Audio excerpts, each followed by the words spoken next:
You're so on the ground with so many new filmmakers, and I'm just curious, how does someone who has vision and even has technique, how can they get the funding for their films?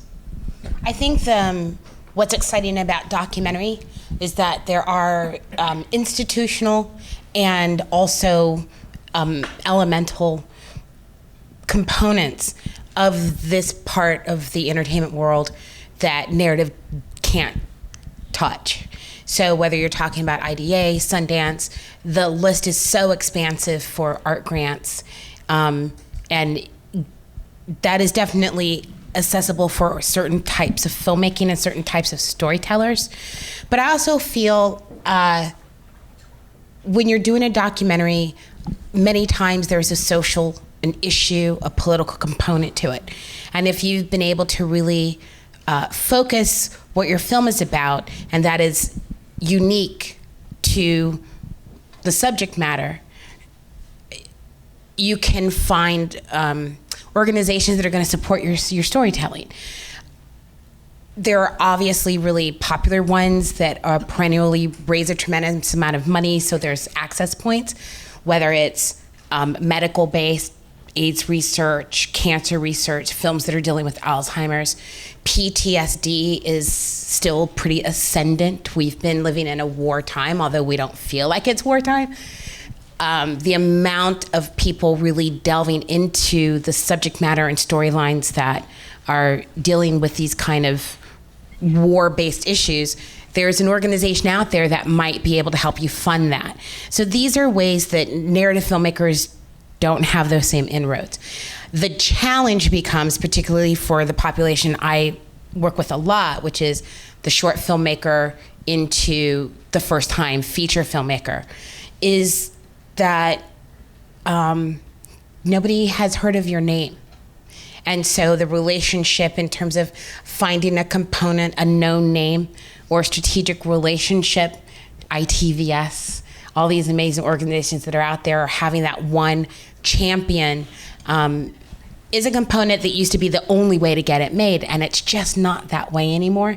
At the end of the day, you could, the affordability of digital cameras have really changed the landscape of, you can make a documentary for $3,000, $4,000, depending upon structuring the elements in the right way. And that's a game changer.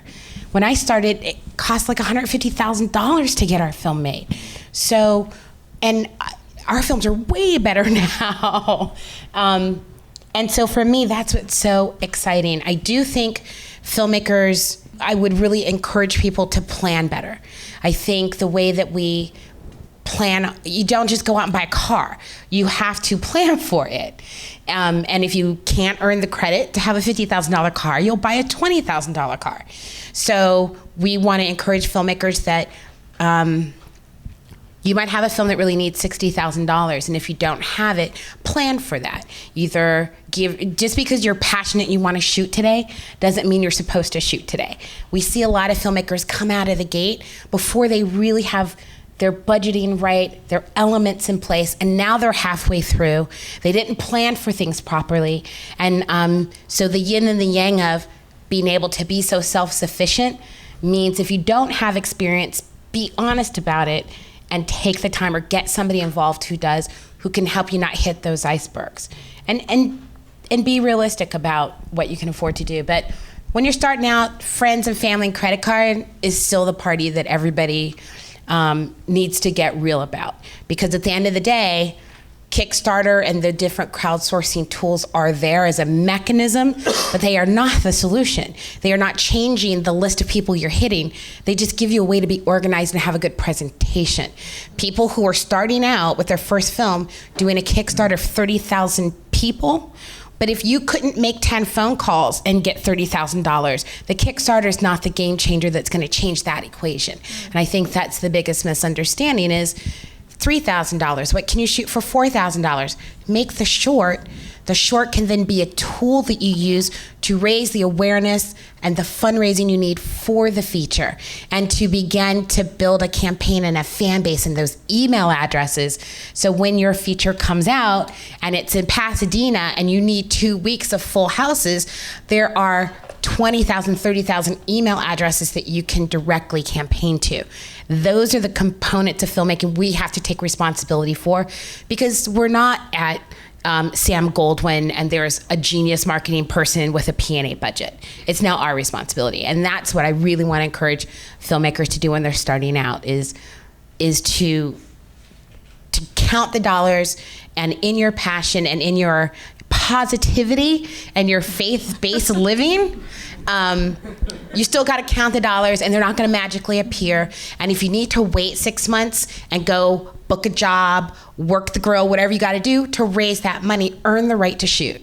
I'd like to see that more. We wouldn't see so many abandoned babies along the way, or films that come to us that weren't properly shot and weren't properly edited, because they were stories that needed to be told, and these were the right people to tell them. They just went out of the gate too early.